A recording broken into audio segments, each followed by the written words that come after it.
Dubai में मुकीम पाकिस्तानियों की मुश्किलात में इजाफा। अस्सलाम वालेकुम दोस्तों, मैं हूं हिरा आरिफ और एक बुरी खबर सामने आई है दुबई में मुकीम पाकिस्तानियों के लिए। वीजा रिन्यू न होने पर गिरफ्तारियां और डिपोर्टेशन शुरू हो गई है।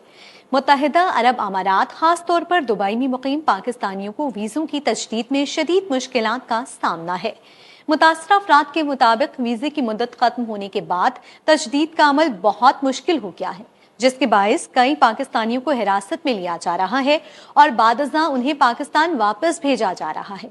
मुतासरीन ने हुकूमत पाकिस्तान, वजारत खारजा, ओवरसीज पाकिस्तानी फाउंडेशन और मुत्तहिदा अरब अमारात में पाकिस्तानी सिफारत खाने से मुतालबा किया है कि वो अमाराती हुकाम से फौरी राब्ता करके इस मसले के हल के लिए हंगामी बुनियादों पर मौसर इक़दाम करें, ताकि पाकिस्तानी शहरियों को मजीद मुश्किलात और कानूनी पेचीदगियों का सामना न करना पड़े।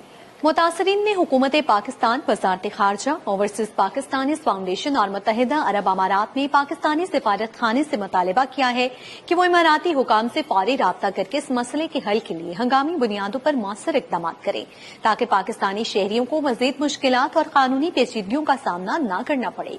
अगर आप या आपका कोई जानने वाला दुबई में है तो ये वीडियो उन तक जरूर पहुंचाएं और कमेंट में बताएं कि आपके ख्याल में हुकूमत को क्या कदम उठाना चाहिए। वीडियो पसंद आई हो तो लाइक करें, चैनल को सब्सक्राइब करें और बेल आइकन दबाना मत भूलिए। मिलते हैं अगली अपडेट के साथ। अल्लाह हाफिज।